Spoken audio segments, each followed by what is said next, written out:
Bom dia, Meriellen, bom dia, irmãos, graça e paz. Estamos aqui para a nossa EBD, vamos aguardar aí os nossos irmãos chegarem, né? Você que já acessou, compartilha, né? Vamos compartilhar, vamos compartilhar essa palavra de EBD aí com mais pessoas que você conhece. Bom dia, Rubens, sua casa. Bom dia, Liu, Pai do Senhor. Já somos aqui no meu visor aqui tem 7, né? Mas dá para chegar mais gente. Bom dia, Gislene, sua casa também, Flávio. Deus abençoe.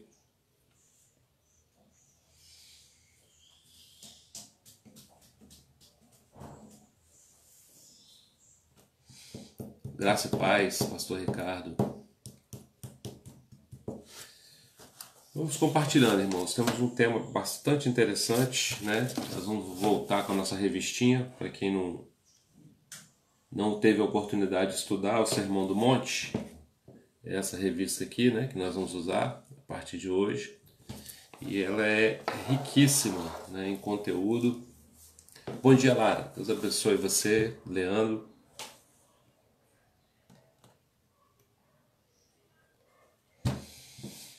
Bom dia, Rose. Deus te abençoe também.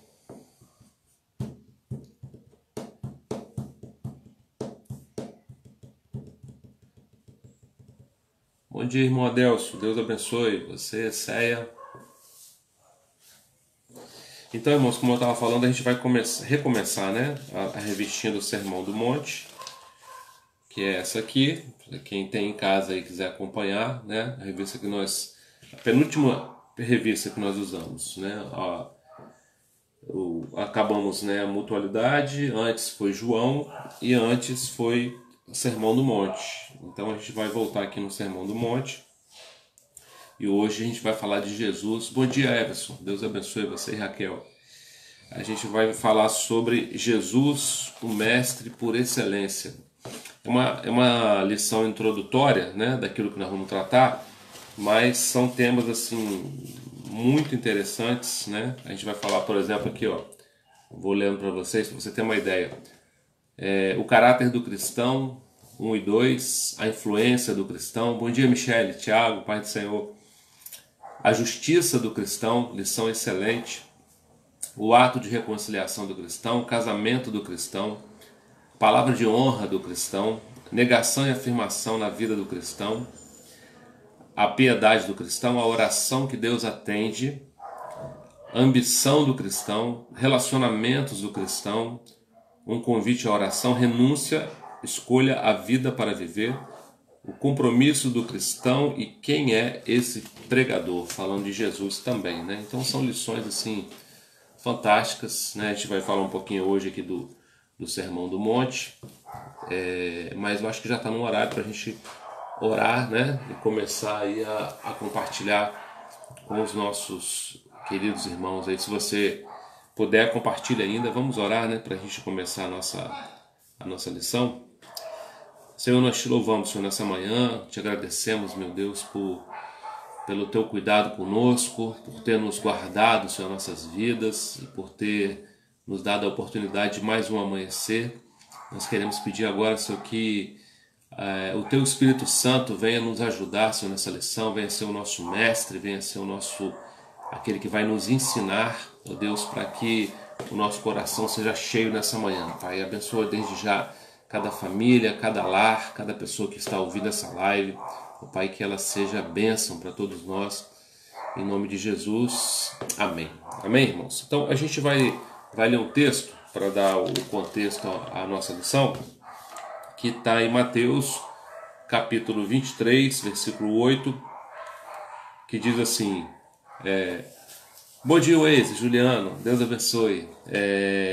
Vós, porém, não sereis chamados mestres, porque um só é o vosso mestre e vós todos sois irmãos. É interessante, Jesus, ele fala aqui aos 12, né, os discípulos, e ele fala assim, vós não sereis chamados mestres, porque um só é o vosso mestre, e vós todos sois irmãos. E a nossa lição ela começa fazendo uma diferença, né, entre professor e mestre, e eu achei curioso, né, a gente compartilhar isso na abertura, para a gente ter uma noção do que significa, né, qual é a diferença. Olha só, professor, aquele que professa ou ensina uma ciência, uma fé, aliás, uma arte, uma técnica ou uma disciplina. Homem perito, aquele que professa publicamente as verdades religiosas. Então esse é a definição de professor, né?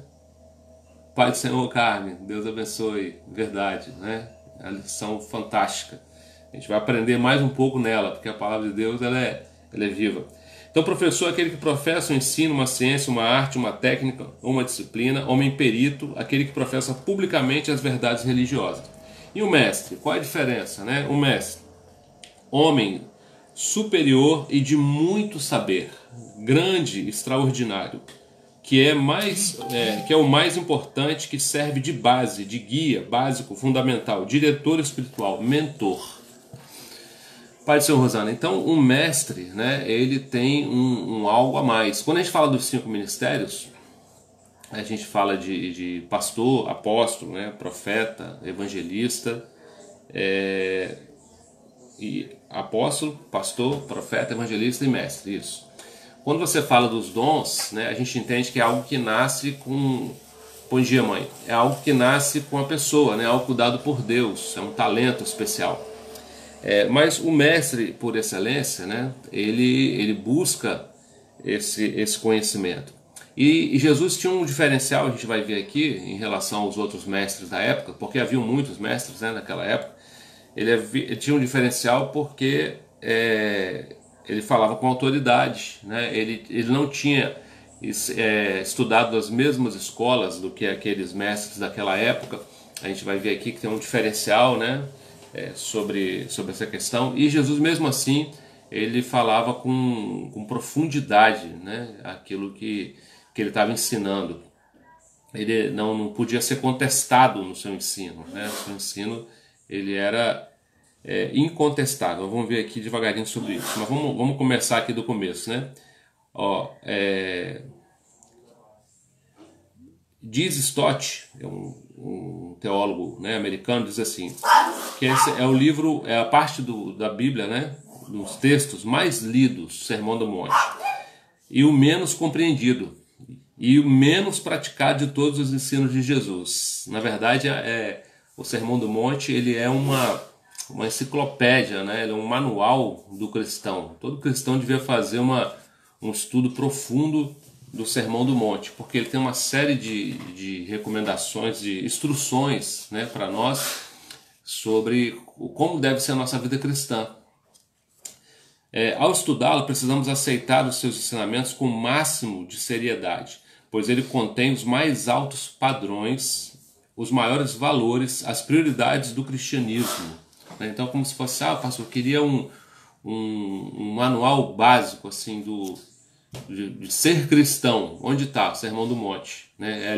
Foi ali que Jesus ele discorreu sobre o cristianismo de uma forma assim, muito específica e profunda.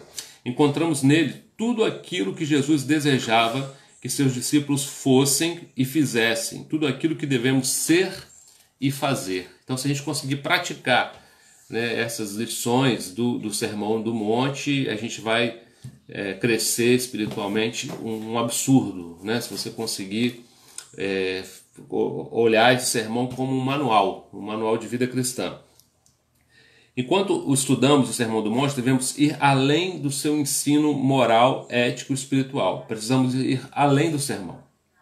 Precisamos ultrapassar a beleza das expressões, ilustrações, o perfeito equilíbrio da sua estrutura, a harmonia dos seus ensinos, para chegarmos à pessoa do seu pregador, né?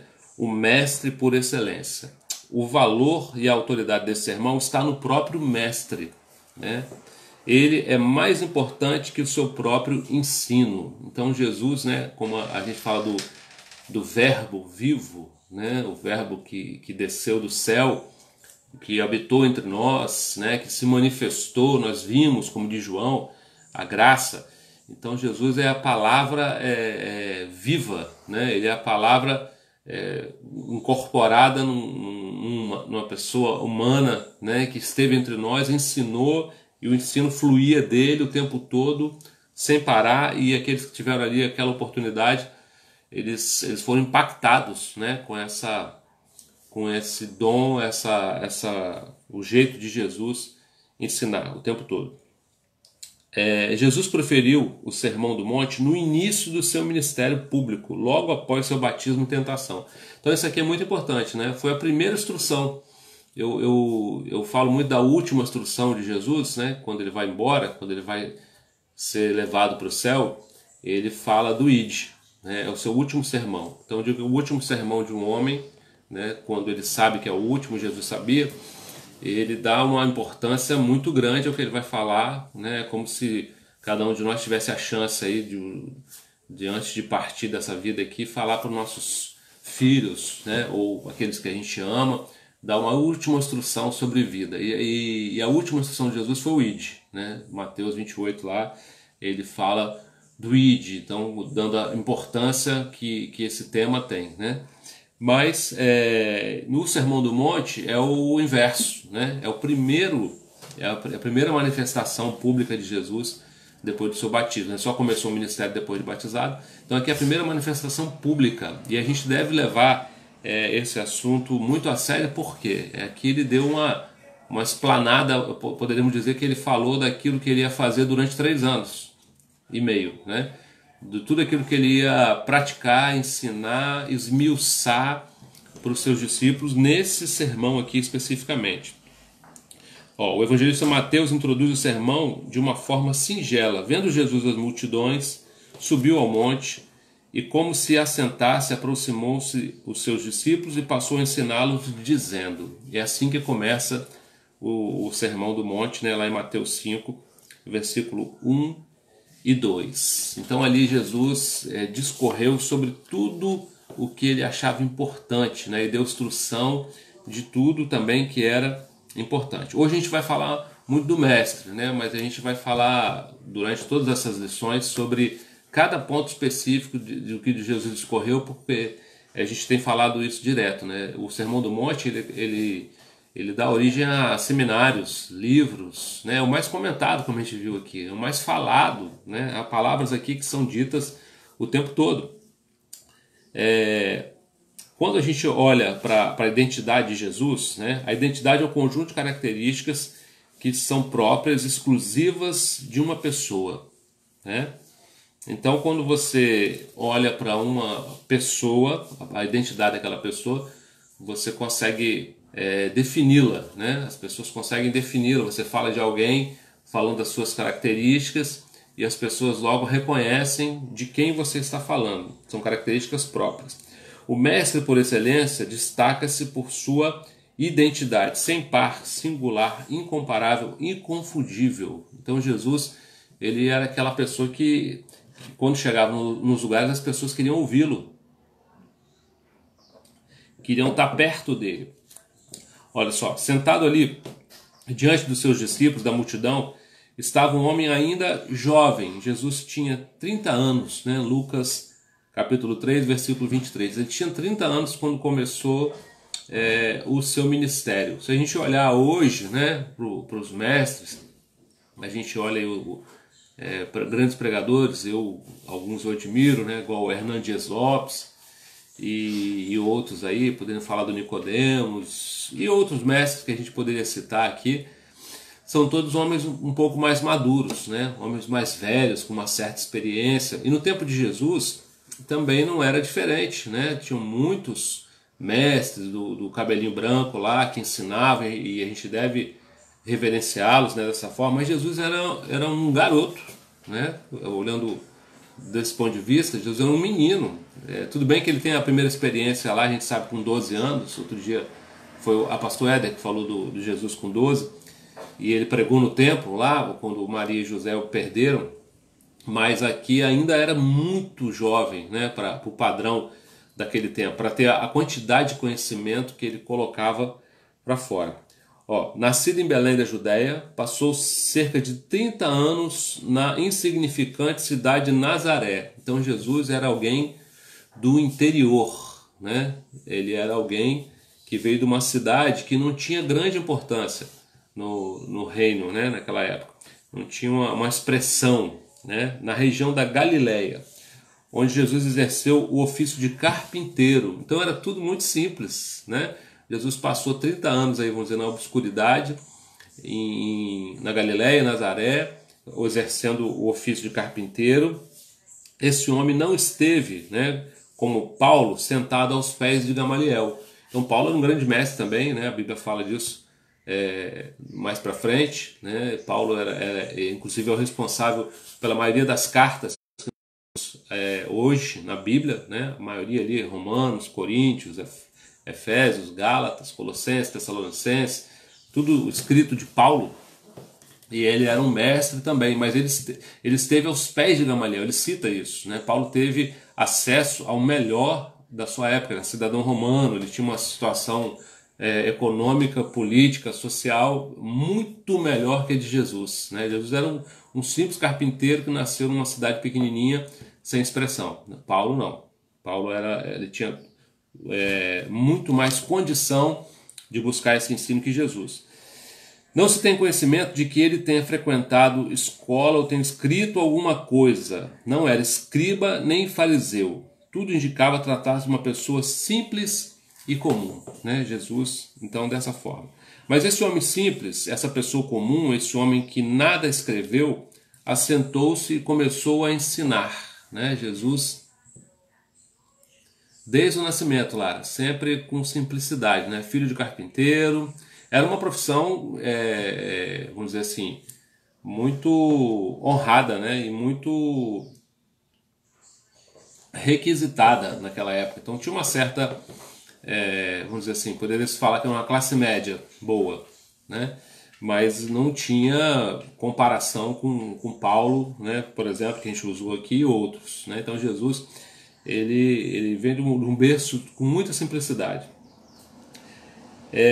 Nada escreveu, né? A gente falou aqui, Jesus não deixou nada escrito. Ele ensinava de tal forma que causou o maior impacto nos seus ouvintes. Mateus 7, 28 e 29. Bom dia, Eduardo. Deus abençoe. Boa tarde, né? Aí em Portugal. Deus abençoe. Eles ficaram perplexos diante do conteúdo apresentado e a qualidade do ensino e da maneira de instruir, né? Por que tão grande admiração? O que havia de... Nossa lição indaga aqui para nós, né? Quem é Jesus para nós? O que exatamente vemos quando olhamos para ele? Um homem simples, né, comum. Quando Filipe encontrou Natanael e contou ter encontrado Jesus, o Nazareno, Natanael perguntou. Essa pergunta aqui é fantástica, né? Eu gosto de ouvir isso. Filipe encontrou Natanael e perguntou assim: de Nazaré pode sair alguma coisa boa, né? Havia um preconceito aqui, é um lugarejo, né? Uma cidadezinha. Então ele falou assim: pode ser alguma coisa boa. Mas quando Natanael se encontrou com Jesus, confessou diante dele: Mestre, Filho de Deus, Rei de Israel. João 1, 45 a 49. E para nós, né? Quem é Jesus? Para Natanael foi essa experiência. Primeiro ele desprezou, né? Olhando com preconceito, né? Onde Jesus tinha ido. Tá travando para o seu Adelso. Tá travando para mais alguém? Se tá ok para você, me dá um joinha para que eu saiba que o problema está lá com o seu Adelso, né? Senão a gente tenta melhorar aqui de alguma forma. Se você está recebendo bem aí, som, imagem, aí você me fala. Vamos falar um pouquinho da personalidade de Jesus, né? A personalidade da pessoa é o que a identifica moralmente, né? A maneira dela ser. A gente quer destacar alguns traços, né? O pastor Ricardo falou que está ok. Quem mais está ok aí, vai me ajudando, por favor. Alguns traços, né, da personalidade de Jesus: integridade, caráter, autoridade no viver e perfeita obediência ao Pai. Tá bom para Lil, tá bom para o Ricardo, tá bom para Mary Ellen, tá bom para o Waze. Deve ser aí, irmão Deus. Deve ser a internet daí mesmo. Então, depois de analisar, né, esses três aspectos, o que você acha, né, que um professor que apresente personalidade como essa, como de Jesus, né, é o que o autor nos desafia aqui. Então, um professor inteiramente íntegro de caráter, que tivesse autoridade e perfeita obediência ao Pai. Então a gente vai ver essas características em Jesus, vamos discorrer um pouquinho a respeito delas agora, né? Caráter íntegro. Jesus se caracterizou por ser de absoluta inteireza moral, né? Foi 100% aquilo que ensinou, e ensinou aquilo que praticou. Obrigado, Edson. Obrigado, irmão. Leide também, né? Muitas pessoas aí falam que tá ok, irmão Deus. Então, Jesus, não tem aquele negócio que o pessoal fala assim, não, só vou pregar o que eu vivo. Já vi outros pregadores falando assim, não, eu prego para poder começar a viver aquilo que eu estou pregando. O apóstolo Paulo, ele falava que não tem som para Lene, mas Lene, tá chegando som para todo mundo.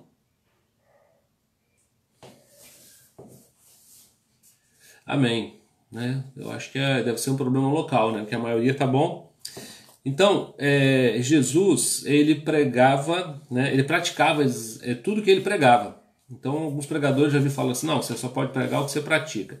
E outros, não, eu prego porque aí eu me incentivo a praticar. Paulo fala que a gente não deve ser pego, né, naquilo que a gente está pregando, né? Que a gente não deva ser achado em falta naquilo que a gente prega. E Jesus, ele tudo que ele pregava, ele praticava, né? A gente vai ver aqui isso devagarinho. Desafiou seus discípulos a ser luz do mundo. E ele foi luz do mundo. Recomendou seus discípulos que orassem pelos seus inimigos. Um desafio grande aqui, né? Jesus não só desafiou a todos nós a orar pelos nossos inimigos, quando ele estava morrendo na cruz, ele fez a oração lá, né, marcante, que é: Pai, perdoa-os, porque eles não sabem o que fazem. Jesus não só ensinou isso, como praticou isso. Publicamente ele orou pelos seus algozes. Né? E talvez você fale assim, que eu não acho que é desculpa, né? Tem gente que fala, pastor, mas Jesus era Jesus. Não, Jesus estava cheio do Espírito Santo, assim como eu e você estamos da mesma maneira. Né? Não seria, a gente já falou isso aqui várias vezes, que ele não usurpou da sua glória, né? Ele não usou a sua deidade para fazer nada. Até na morte e na ressurreição, quem levantou Jesus da cova foi o Espírito Santo, mesmo que está sobre nós. Ele é o selo, né? A nossa garantia de ressurreição.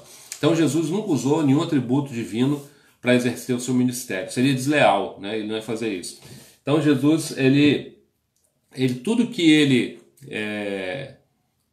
deve ser, irmão Deus, da localidade, sim. Jesus, tudo que ele ensinou, né? Se a gente olhar para um exemplo humano, né? Você fala, humano, Jesus também era nesse caso. Mas você vai falar, pastor, mas aí Estevão, né? Estevão, quando foi apedrejado, ele orou, enquanto recebia as pedradas, ele orou: Pai, não nos impute este pecado, né? Então Jesus era um pregador diferente dos fariseus, dos mestres fariseus daquela época, que falavam para as pessoas fazerem uma coisa e não faziam, né? Eles colocavam um jugo pesado sobre as pessoas que eles não cumpriam. O próprio Jesus falou isso para eles, né? Vocês colocam um jugo nas pessoas que vocês mesmos não cumprem. Já Jesus, tudo que ele pregava, ele praticava, né?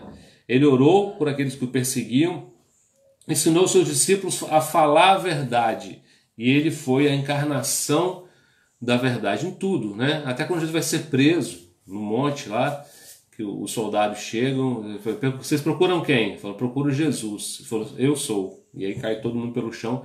Então Jesus, ele falava a verdade sempre, né? Eu vejo uns crentes às vezes falando que tem uma mentirinha do bem, né? Não conheço. A Bíblia fala que quem mente é filho do inimigo, né? Então Jesus, ele praticava sempre. Caráter íntegro, sua personalidade, havia algo que estava acima de todo o caráter, né, humano comum. desafiou seus adversários pedindo que lhes apontassem qualquer pecado. Esse texto, irmãos, ele é fortíssimo, né? Eu queria até abrir aqui para vocês, que é João 8,46. Vale a pena ler, né? Olha só. Isso aqui eu gosto de falar quando passo nesse tema aqui, eu gosto de ler esse versículo. João capítulo 8, versículo 46. Olha o que diz a palavra. Jesus pergunta assim: quem dentre vós me convence de pecado? Se vos digo a verdade, por que razão não me credes? Então Jesus chega para o público, né? Há muitas pessoas ali, inimigos, fariseus, pessoas que queriam matá-lo, prendê-lo, né? E ele fala assim: quem de vocês me convence de pecado? Me aponte um pecado, me aponte um erro. Eu sempre digo que hoje, né, é claro que sempre tem os mentirosos, né? Que os mentirosos lá que acusaram Jesus injustamente. Inclusive vamos falar disso hoje à noite, né? Quero aproveitar, você que está na live aí. Eu recebi uma pergunta de uma pessoa e essa pergunta me motivou para o sermão da noite. Alguém perguntou assim: pastor, o que será que Jesus faria nessa pandemia? Vou responder à noite, né? Então, para você ficar aí atento ao culto, né? O tema é o Deus que livra. E a gente vai falar um pouco do que Jesus faria se ele estivesse na pandemia. Alguém perguntou: pastor, o que o senhor acha que ele ia fazer? Como é que ele ia proceder? Vamos falar disso à noite.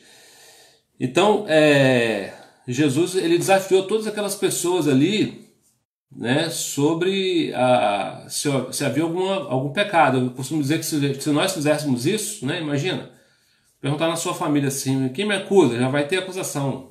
Com a família que ama, né?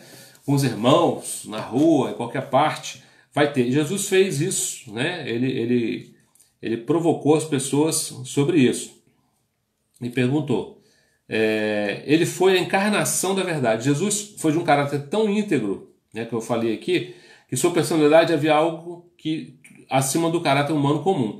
Pilatos declarou em Lucas 23, 14 e 15 que não tinha achado nele nenhum mal. Pilatos, que estava julgando Jesus, né?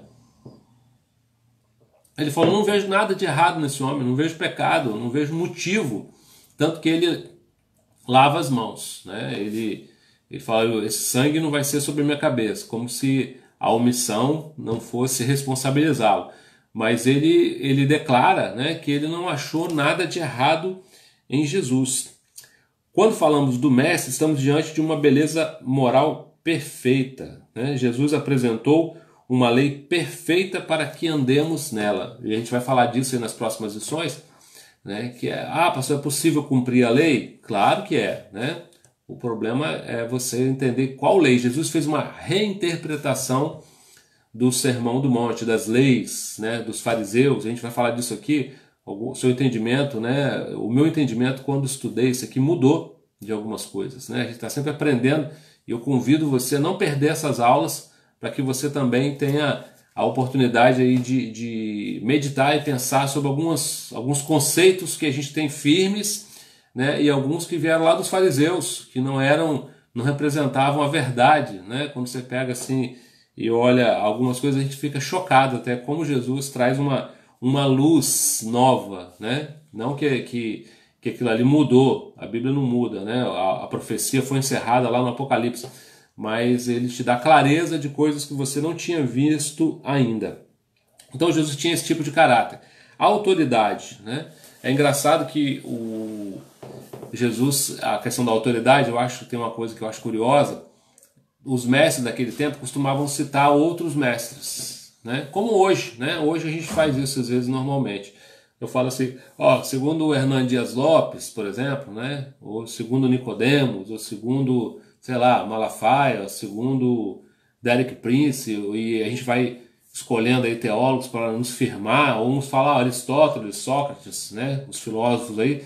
Jesus falava assim: eu te digo. Ele falava no nome dele mesmo. Isso é uma loucura, né? Para aquele pessoal daquela época, eles achavam um absurdo, né? Jesus falava: eu, em verdade vos digo. Quem está dizendo é ele. Ele não citava nenhum outro pensador. Às vezes ele citou, conforme disse o profeta tal, e trazia à luz aquilo, né? Mas não necessariamente precisando ser endossado por alguém, né? Ele fala: eu vos digo, eu estou falando. Essa era a autoridade que ele ensinava. Os primeiros ouvintes ficaram impressionados com a autoridade extraordinária que falou o mestre. Ensinou-lhes sem titubear, sem hesitar, sem justificar. Bom dia, Juliano. Deus abençoe. Ensinou com autoridade e não como os escribas ensinavam, né? Era diferente. Tem um texto que os homens voltam, né, de ouvir Jesus e falam para os chefes lá dos fariseus, falam assim, ninguém nunca falou como ele. Ele é diferente. Ele fala de uma maneira que a gente, né, recebe aquilo que ele está falando. Dispensando a orientação espiritual dos doutores da sua época, teve um ensino original próprio, né? Jesus era diferente de todos os outros mestres, né? Não havia comparação. Tanto que os mestres estavam lá na sinagoga, Jesus tinha aquele ensino pela rua, né? Buscando o povo, as pessoas. Havia no mestre alguma coisa superior a todos os traços que apareceram nos mestres, né? Esse assunto, a autoridade, a gente vai falar em uma lição específica, né? De uma forma bem mais específica também. Então a gente viu aqui que o caráter dele era íntegro, né? Irretocável, a autoridade dele era como nenhum outro eles tinham visto até aquele momento, né? E obediência perfeita ao Pai. Jesus veio ao mundo para obedecer. A obediência ao Pai, a obediência à lei. Não penseis que vim revogar a lei e os profetas. Não vim para revogar, vim para cumprir. Mateus 5,17. Eu estava falando para um irmão outro dia, né? É sobre essa pergunta que eu vou falar hoje à noite. O que Jesus faria? Foi, rapaz, Jesus nunca quebrou uma lei, né? De ninguém, de hora nenhuma. E a gente vai ver isso aqui. Hoje à noite vamos falar sobre isso. Então Jesus, ele tinha essa obediência perfeita ao Pai, né? E às vezes falta em todos nós. E nos mestres que nós vemos hoje, né? Jesus não, ele tinha essa obediência plena o tempo todo, e isso dava peso, né, à sua palavra.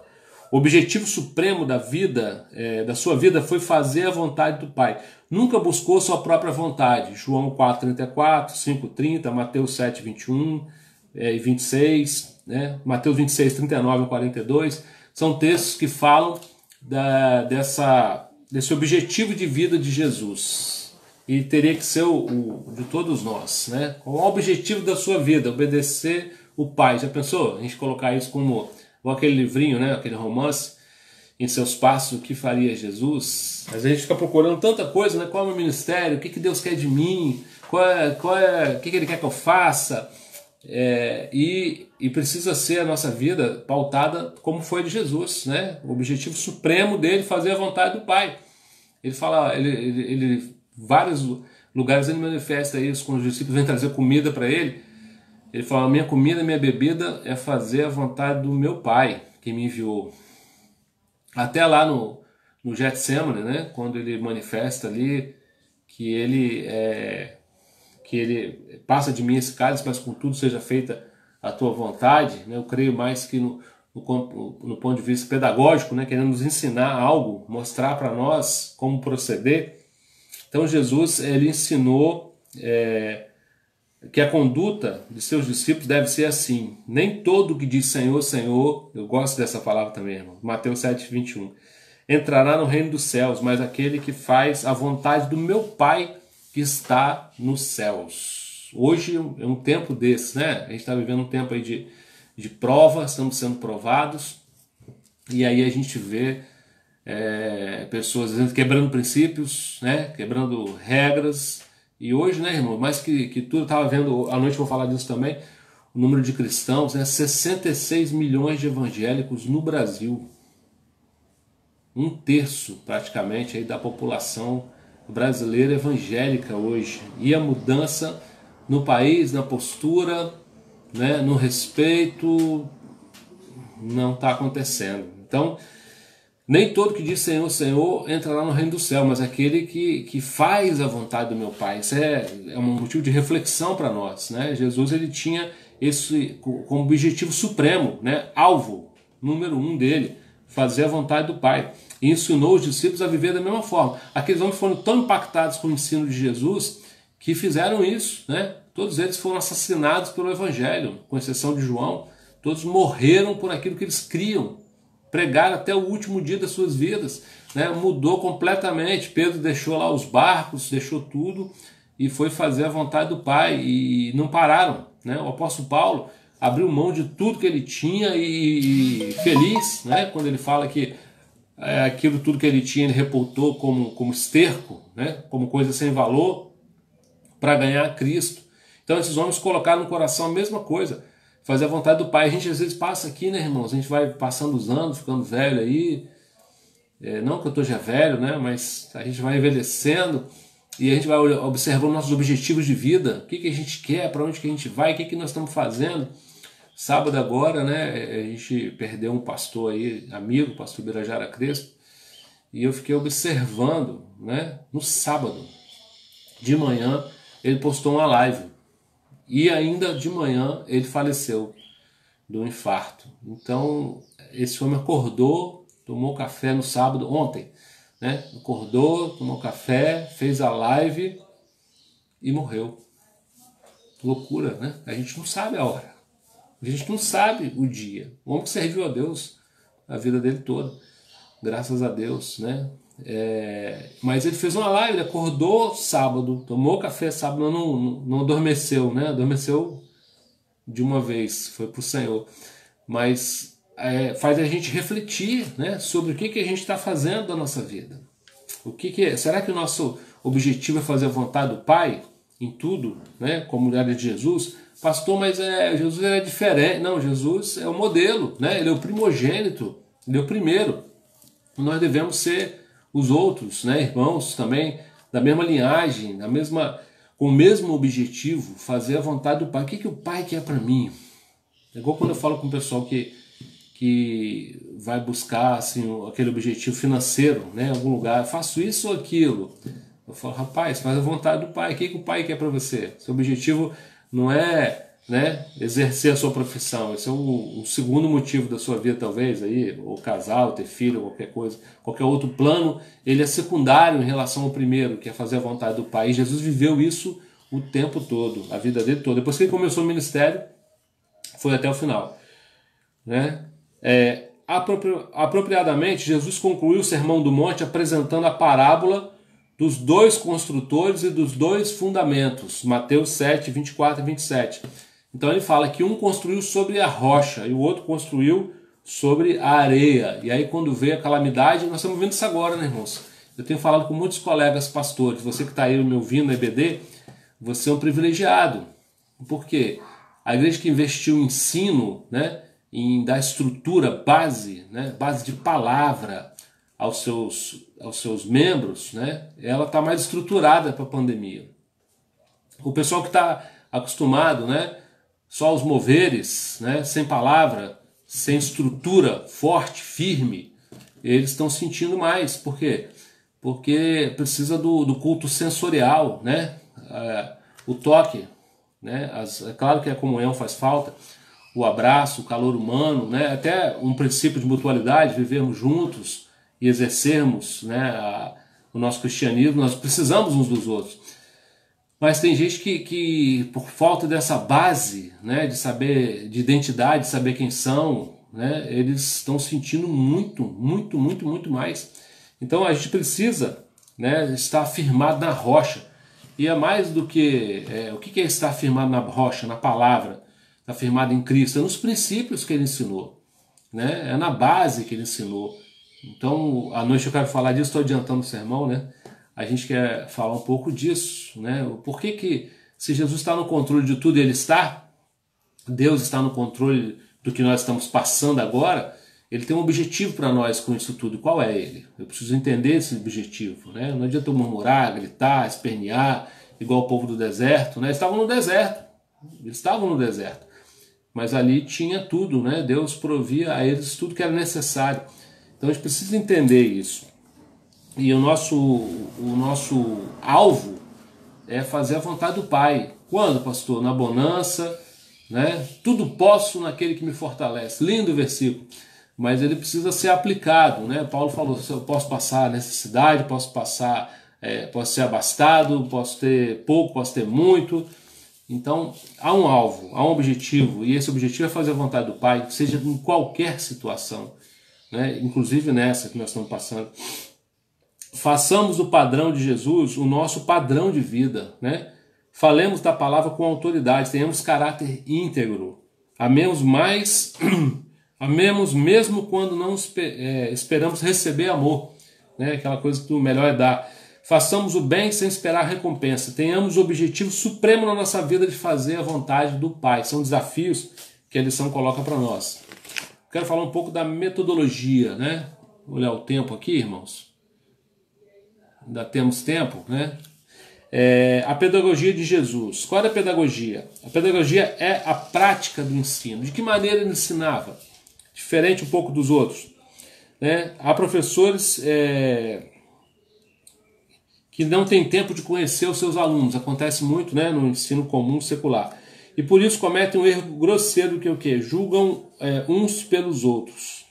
Há um tempo, alguns anos atrás, eu conheci uma escola chamada Escola do Futuro, com aquela Super Nanny, né? Fui lá em Mantena conhecer o modelo. E era um estilo de escola americano lá, que eles tinham um computador para cada criança e estimulavam as crianças na área que elas tinham mais talento, né? Aquelas que eram de humanas, aquelas que eram de exatas, estimulavam ali, tinha quase que um professor exclusivo para cada uma delas. As salas eram pequenas, né? E ali se levava em conta a particularidade de cada aluno. Geralmente, né, a maioria dos mestres de hoje não tem nem essa condição de fazer isso. Mas Jesus, né, ele fez isso. Ele usava muito, uma coisa que me encanta no estilo de Jesus, que ele usava as situações cotidianas para pregar, para ensinar. Ele falou de plantação para agricultor, falou de pesca para pescador, né? Então, para cada pessoa, Jesus ele tinha uma características que eu, às vezes, hoje eu não vejo em muitos mestres. Você vê quando o mestre é vaidoso, né? Os mestres de hoje, quando ele é vaidoso, ele ensina de uma forma tão complicada que as pessoas não entendem, né? Então ele não quer que as pessoas entendam, ele quer ser ovacionado. É diferente, né? Jesus, apesar de ter um conhecimento enorme. Bom dia, pastor Nilson, Deus abençoe, presença ilustre aqui na nossa EBD. E Jesus não, ele fazia o caminho inverso. Por mais que ele tivesse profundo conhecimento, ele fazia tudo para que o seu ensino ficasse o mais simples possível, né? Acessível ao mais simples dos homens. E eu acho isso fantástico, né? Isso aí ele fazia com maestria, né? Ensinava por parábolas, o pastor Ricardo está falando a verdade, né? Então ele fazia tudo para facilitar, para que o ensino fosse entendido por quem ouvia, porque a preocupação dele não era ser ovacionado, a preocupação dele era que as pessoas aprendessem, que as pessoas recebessem a mensagem, né? E a gente vê mestres faltando isso hoje. Jesus se apresentou em primeiro lugar como mestre. E é engraçado, né? Quando a gente fala, eu estava lendo essa parte da lição e fiquei assim, aprendi algo novo, né? Lendo de novo, aprendi de novo algo novo. Jesus tinha uma veia muito mais como mestre, né? É engraçado que quando você olha o tipo de culto que a gente tem hoje, né, irmãos? Nada contra, mas a gente tem uma queda muitas vezes pelo pregador eloquente, né? Tipo Paulo e Apolo, né? Quando a gente olha na Bíblia, Apolo era eloquente, Paulo não, Paulo era pequenininho, provavelmente não era eloquente no falar, né? Não era um grande orador. E quando você olha para Jesus, ó, Jesus não se distinguiu como orador. Então Jesus não era aquele pregador, né, de pegar o púlpito e virar, né, de cabeça para baixo, fazer incendiar a plateia, aquela coisa toda de show que tem muito hoje, né? E não estou falando que eu não gosto, tá, irmão? Eu gosto também de ser incendiado, eu acho isso muito legal. Mas Jesus não se destacou como orador, nem como líder. Ele não era o cara que carreava a multidão e vamos fazer, pegar a espada, igual, né, hoje tem tanto líder assim por aí. Mas Jesus se destacou como mestre. Ele tinha uma queda, né, uma visão do ensino como algo fundamental. Jesus gastou o seu tempo aqui na terra com ensino, como mestre, ensinando. Quando você olha para a igreja de Atos, é isso, né? Ensino e evangelismo, ensino e evangelismo, ensino e evangelismo. Se você falar para o povo hoje, né, de ensino e evangelismo, O povo hoje quer aquele sermão quente, né? Aquele que, rapaz, que palavra, para mim, crente velho. Mas quando você pega um EBD, né?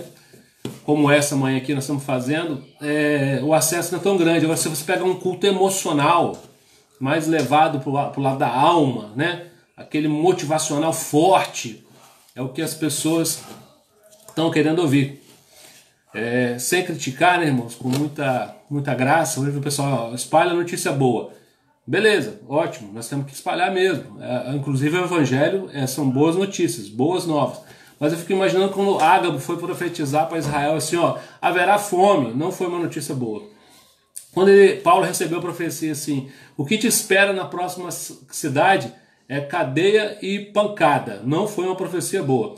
Quando Jesus falou para Pedro assim, Pedro, quando você anda para lá e para cá, mas quando você ficar velho, eu vou te levar pela mão. Também não foi notícia boa.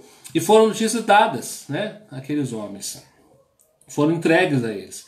Então Jesus, ele não era eloquente, ele não era esse pregador de agitar, de botar fogo no auditório, né, e não era esse grande líder, houveram outros aí, mas ele era dado ao ensino. Né? Jesus foi dado ao ensino. Segundo Prince, né, autor de A Pedagogia de Jesus, no Novo Testamento há 45 referências a Jesus ensinando. Então ele era mestre por excelência. Por isso o título da lição. Né? Jesus gostava de ensinar, sentar e ensinar o tempo todo. O Sermão do Monte é um exemplo claro disso. Cristo viu no ensino a oportunidade para formar caracteres. Né? Igual eu falo para o irmão, qual seria o principal culto, se a gente tivesse que escolher um culto para voltar, né, presencial aí, para chamar o povo? Seria EBD, né? Qual seria o principal culto de uma igreja? EBD. EBD é o principal. Tem igreja que não tem EBD, eu não sei como é que vive, né? E nessa época deve estar com muita dificuldade, porque é um povo raso, né, na palavra, um povo que não tem estrutura para passar por essas coisas. Externou sua atividade educadora de modo magistral. Teve mais do que qualquer outra qualidade de mestre. Conheceu mais do que qualquer mestre. É a palavra que liberta, isso aí, né? É igual o culto de libertação. O culto de libertação é culto de ensino. Conheceu mais do que qualquer mestre os princípios que devem nortear o ensino. Conhecia a matéria, compreendia a natureza humana e o método adequado. Então, olha só que interessante. Conhecia a matéria. Diz uma das leis do ensino, o professor deve conhecer muito bem o assunto que está sendo ensinado. Jesus foi o professor ideal porque tinha uma soma de conhecimentos. Ele habilitou perfeitamente para a tarefa. Conhecia o mundo, por quê? Porque o mundo foi criado por ele. Então ele podia falar com propriedade sobre isso. Conhecia o homem. Por quê? Porque foi ele que criou o homem. Conhecia toda a verdade, pois ele é a própria verdade. Então Jesus tinha um conhecimento profundo dos temas de que falava. Por quê? Porque ele é criador, né? Ele é Deus. Ensinou sabendo que estava ensinando, tendo conhecimento profundo da matéria. Seu conhecimento vinha de dentro. Nunca necessitou de confirmações. Olha que coisa, né? Para nós que somos pastores aí, pastor Nilson está ouvindo, pastor Ricardo, eu estou aqui, lambada para nós aqui, olha que terrível. O seu conhecimento nunca necessitou de confirmação. Nunca errou nos seus ensinos. Eu já errei, irmãos. Eu já errei, né? Os pastores aí têm condição. Já ensinou errado? Já. Triste, né? A gente tem que ir lá consertar. Jesus nunca errou no seu ensino. Nunca precisou para voltar a corrigir conceitos ensinados errados, né? Ele nunca precisou, olha, irmão, aquilo que eu falei para vocês e tal, não é bem assim. A sua doutrina era perfeita. Nunca mudou de opinião. Jesus não mudava de opinião. Eu já mudei, né? Já fui pré-tribulacionista. Hoje sou meso-tribulacionista. Aí o pastor Ricardo agora é pós-tribulacionista, né? Ele está errado. Olha, brincadeira, cara. Temos que ficar bravo, né? Isso aí não é problema nenhum, né, irmãos? Brincadeira. Mas a gente muda, né? Eu quis usar esse exemplo, a gente muda de conceito, né? O pastor Ricardo está aí, ó. Já foi pré, já foi meso, agora é pós. Eu já fui pré, sou meso. E claro que isso é uma questão menor, né? Para se discutir, não muda a salvação de ninguém. Mas Jesus nunca mudou o ensino dele em área nenhuma, em nenhum aspecto, né? Porque ele conhecia profundamente o que estava falando, não precisou se retratar de nada, eu já precisei me retratar. A gente vai ver aqui um dos estudos do Sermão do Monte que mais me encanta, é o que fala da justiça do cristão. A justiça do cristão. Depois que eu estudei essa lição sobre justiça do cristão, né? Ó, lição 5, você que gosta de acompanhar, lição 5, a justiça do cristão. Bem-aventurados têm fome e sede de justiça, porque serão fartos. Depois que eu estudei essa lição, meu entendimento de justiça, dessa justiça, mudou completamente. Eu fui entender, né? E muitas vezes o que nós chamamos de justiça é justiça própria, sentimento de vingança. E não a justiça que Deus fala, né? Não a justiça que Deus fala. Então é importante, né, a gente entender isso aqui. Jesus conhecia completamente tudo o que ele estava falando. O Sermão do Monte nunca precisou ser corrigido. Tá aí até hoje, tem gente estudando, fazendo exegese, né, estudo mais profundo, para conseguir entender, escrevendo livro, tese sobre o Sermão do Monte, 2000 anos depois. Jesus sentou e foi ensinando assim, ó, falando, porque tinha, né, substância para falar. O conhecimento que tem das Escrituras, o que tem feito desse conhecimento, o que ele tem mudado na minha vida, né? Aquilo que eu já aprendi, o que isso fez de diferença. A gente não pode ser ouvinte negligente, como diz Tiago, tem que ser praticante. Então eu aprendo, né, e eu preciso crescer nisso. Jesus então tinha conhecimento da matéria, também tinha conhecimento da natureza humana.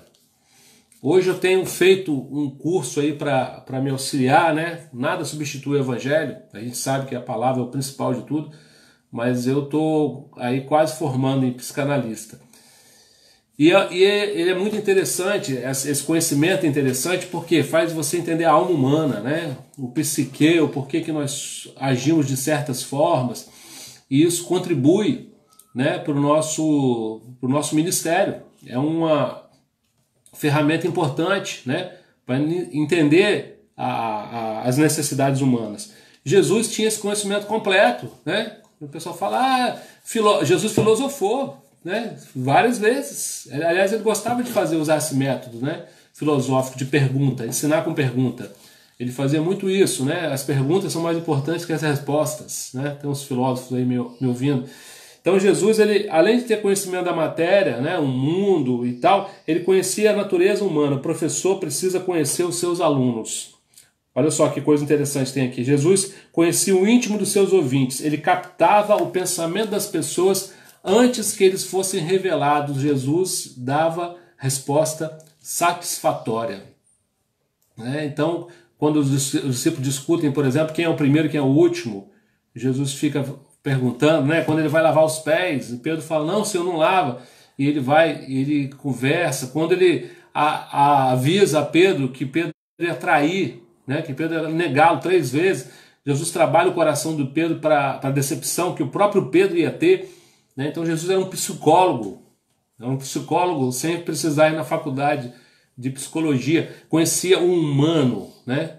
A natureza. Quando ele foi tratar com a samaritana, né? Quando ele tratava com cada pessoa, com Zaqueu, a maneira, não é só, às vezes a nossa maneira de evangelizar não são só as palavras, né? Jesus falou para Zaqueu, me convém comer na tua casa, e depois se fala pouca coisa do que Jesus falou, mas a presença dele ali, né, mudou Zaqueu, ele foi transformado.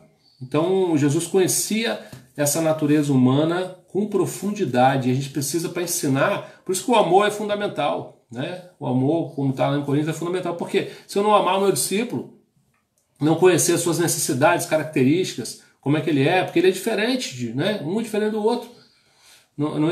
Igualdade, equidade, né? Coisas diferentes. Você não pode tratar todos eles iguais, cada um tem uma característica, cada um aprende de uma maneira, né? Se você agir com todos da mesma forma, você não vai conseguir o seu objetivo de ensino perfeitamente, porque eles são diferentes, né? Precisam de métodos, às vezes diferentes. E Jesus falou isso, né? Quando ele fala para Pedro, né? Jesus fala de cada um dos apóstolos, e Pedro pergunta, e João? Aí Jesus fala assim, João, se eu quiser que ele viva até eu voltar, o que você tem com isso? E aí Pedro fica, né? Mas Jesus tinha essa maneira de ensinar. Jesus se interessou mais por pessoas do que por coisas. Ele se interessou mais por pessoas do que por si mesmo. O bom pastor dá a sua vida pelas suas ovelhas. Ele é esse pastor, né? Ele estava preocupado com as pessoas. Estou vendo gente preocupada com tanta coisa hoje, né? Pandemia, então, toda a prova ela revela o nosso interior, né? Ela coloca para fora porque está lá no fundo, porque o homem tira as coisas do tesouro que ele tem, né? O bom ou o ruim.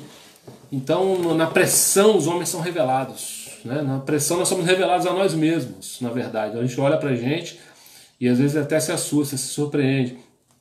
E Jesus, o alvo dele estava explícito o tempo todo, né? As pessoas. Ele se importava mais com as pessoas do que com ele mesmo. E isso ficou claro. E aqui, para a gente finalizar, né, a nossa lição, fala do conhecimento dos métodos. O ensino deve partir do conhecimento do conhecido para o desconhecido, do próximo para o remoto, do concreto para o abstrato. Então Jesus, ele tinha essa maneira de ensinar, né? Jesus não era um mestre de sala de aula. E uma coisa que eu descobri depois de muitos anos de ministério, compartilhar com vocês. Quando eu era um pastor jovem, mais jovem, né? Estou jovem ainda. Toda vez que tinha problema na igreja, eu ficava igual um novo convertido. Você já viu um novo convertido quando tem problema? Quando dois irmãos mais experientes brigam, o que acontece com o novo convertido? É igual quando o pai e a mãe brigam, né? A criança. O novo convertido fica chocado, né? Ele fica assim, meu Deus, os crentes estão brigando, como é que eles fizeram isso? Imagina se ele visse Paulo pegando Pedro pelo colarinho, assim, né? Ia ficar chocado. Não pode os crentes brigar. E eu aprendi com Jesus o seguinte: problema, viu? Problema, você que é líder aí, pastor, discipulador de alguém, problema é matéria-prima do evangelho.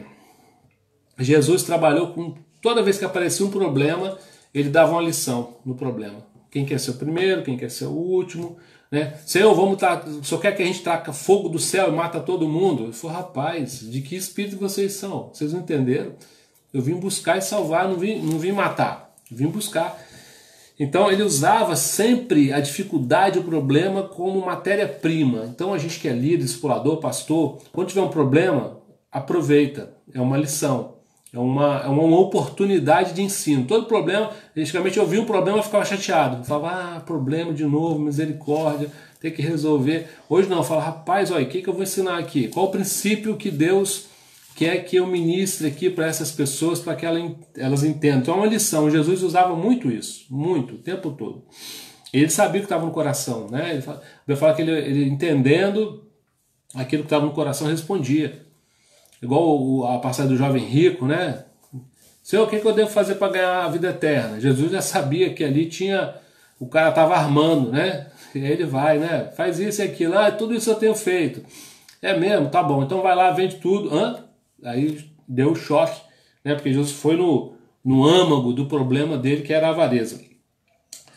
Vejamos qual o procedimento metodológico que Jesus para ensinar grandes verdades. Começou com as coisas simples até chegar às complexas. Os pássaros do céu, os lírios do campo, a casa construída na rocha, na areia, né? Bem simples, fantástico. Partiu do conhecido para o desconhecido. Usou figuras como sal, luz e traça, ferrugem, ladrão, argueiro do olho. Então ele usava o que as pessoas conheciam, né? Para depois chegar ao que elas não conheciam. E ele fazia isso de uma maneira muito pedagógica. Sempre fez uso da pergunta. Para que serve o sal? Pergunta de Jesus, né? Qual a recompensa em amar os que vos amam? O que você ganha com isso? Eu gosto de fazer uma pergunta, né? O que Deus ganha com a sua obediência? Medita nisso. O que Deus ganha? Nada. Por que Ele quer que eu obedeça então? E se eu obedecer Ele, aí eu vou ser o querido do pai, né? Que eu estou obedecendo muito. Quem é pai sabe disso, né? Quando o filho te obedece muito, você fica feliz porque está impondo a sua autoridade? Não, você fica feliz porque aquilo vai causar um benefício para o seu próprio filho. E a gente sendo mal faz isso, imagina Deus, né? Quem ganha alguma coisa com a sua obediência? Você mesmo, ninguém mais. Então Jesus fazia usava esse método de pergunta para as pessoas entenderem. Contou histórias, né? As parábolas famosas. Um homem prudente edificou sua casa sobre a rocha, Mateus 7, 24 e 27.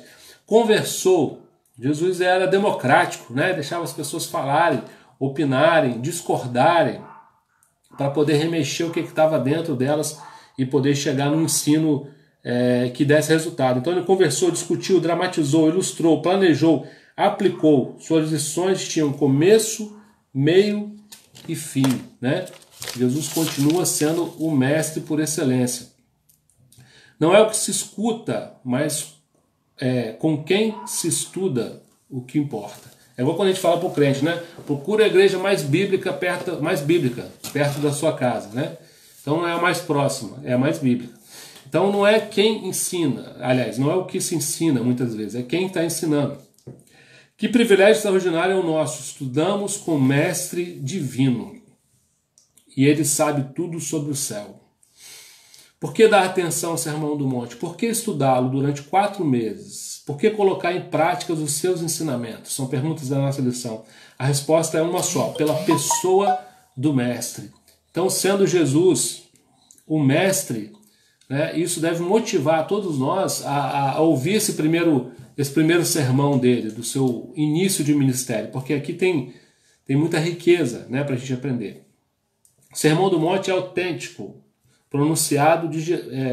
é um autêntico pronunciamento de Jesus. Seu conteúdo é relevante para o mundo, né? E a gente precisa então ouvir, meditar, né, e tentar tirar o máximo que a gente puder desse ensino. Então meu convite, irmãos, para todos nós, né, é que a gente faça isso, né? A gente olhe para esse mestre, desse caráter, né, desse conhecimento, e a gente não menospreze. Semana que vem a gente vai falar do caráter do cristão, ó, parte 1. É uma lambada, né? É melhor do que qualquer coisa que você possa, qualquer culto emocional que você possa assistir, né? É claro que o ensino produz emoção. Agora, emoção por emoção, né, não vale a pena. Já pensou se Jesus falasse como os nossos pais? Ser obediente não faz mais do que sua obrigação, né? E é uma grande verdade, Lara. É uma grande verdade. Podia falar, né? Às vezes quando eu vou orar e faço algumas perguntas para ele, ele fala quase assim comigo, né? Eu falo, Senhor, o que eu fiz de errado? Pega o caderno, senta. E às vezes a gente vai para Deus assim, né, cheio de mimimi, e às vezes, mas como eu falei, ele trata cada um de nós de forma específica, né? Cada um de nós aprende de um jeito. Então, às vezes tem filho que ele pode falar isso aí, né? Não faz mais do que obrigação. Então, irmãos, eu quero convidar e desafiar você a praticar isso aqui, né? Essa semana a gente teve uma experiência muito legal. Eu desafiei você a orar por alguém com a mesma letra do seu nome. E o Márcio me contou uma experiência muito legal, depois eu pedi para ele compartilhar com vocês, de uma irmã que ligou para ele para orar, ele ficou impactado, né? Outra irmã que ouviu a live e aquilo ali fez um diferencial no dia dela, na prática. Então vamos crer nisso, irmão, né? Ou a gente crê nessa palavra ou não. Então se você crê, né, busque o conhecimento, porque ele vai mudar a sua vida, vai te dar estrutura. Esses dias está passando uma situação tão difícil e aquilo que é remédio para nós, que é a palavra, o pessoal parece que não acredita, né? Tem live de manhã e de noite, o cara não assiste. Tem irmãos que falam assim, não assisti nenhuma. Aí fala, né? Não posso. E, gente, pelo amor de Deus, né? Tá gravado aí, são 14 cultos por semana. 7 de manhã, 7 à noite. Aproveite, né? Aproveite, coma dessa palavra. Então semana que vem a gente vai falar do caráter do cristão, vamos falar do nosso caráter, como é que ele deve ser, né? Amém, irmãos? Lembrando vocês que hoje à noite, 8 horas, tem um culto. Eu vou ter o privilégio aí de estar trazendo a palavra e seguindo a nossa programação aí, as lives, né? Todo dia às 9h30 e às 20 horas.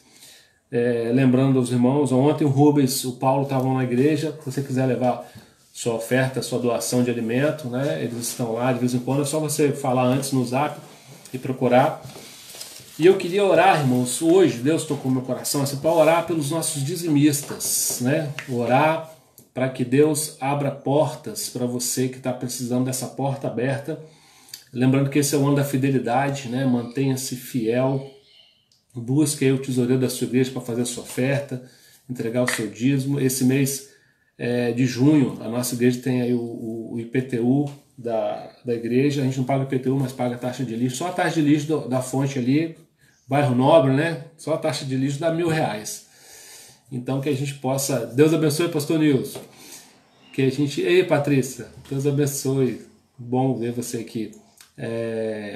Você possa contribuir aí. Nossas contas estão no Sicoob. Vila Velha tem também o PicPay. Mas eu quero orar por você, amém?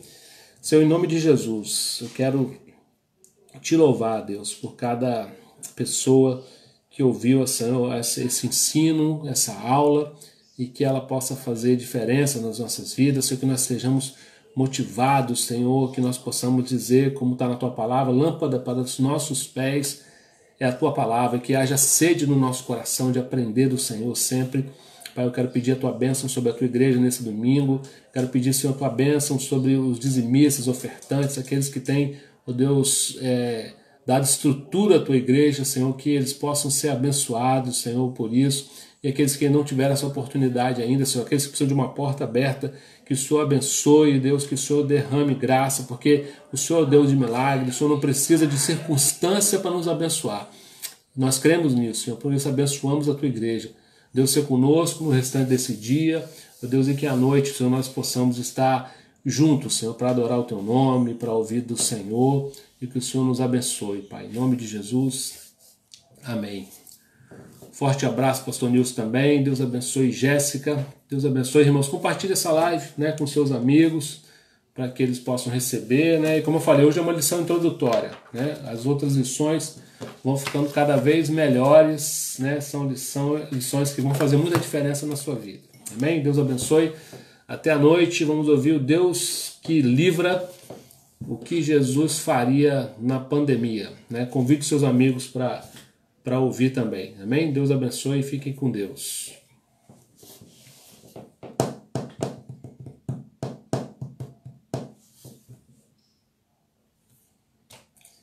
Amém, Patrícia? Assiste, né? Aqueles que chegaram depois aí, tá gravado, você pode entrar lá no grupo e assistir, né? Colocar aí para sua família, para seus amigos, compartilhar. Todas as lives estão gravadas, tá, irmão? Deus abençoe vocês, fiquem com Jesus. Bom almoço, né? Hoje é dia do marido fazer almoço, né? Domingo. Benção, mãe. Beijo. Deus abençoe, Everson, Raquel, fiquem com Jesus, Lara, Flávia. Ei, Jana, beijo para você, Pedro, as meninas. Deus abençoe vocês. Deus abençoe Paulo, Lenilde, sua casa, o Eise, Juliano, as meninas também. Abraço pro Tadeu também, Patrícia. Saudade de vocês. Passar essa loucura aí, vamos marcar um dia de abraçar, tomar café, se Deus quiser.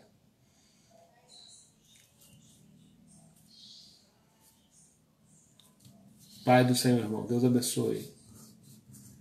Amém, Flávio, eu também gosto muito. Agora tem a Bárbara, né? Graças a Deus. Tadeu tá reinando aí, né? Patrícia, Bárbara, Pietra. Deus abençoe, família bonita. Amém. Deus abençoe, Rosana. O marido ouviu aí, ué? Vai fazer o almoço? O Juliano é bom de fazer churrasco. Deus abençoe. Fiquem com Deus, gente. Então, estamos indo, hein? Vou fazer um almoço também. Aqui eu só faço um. Não tem jeito. Fique com Deus. Pai do Senhor, beijo no coração.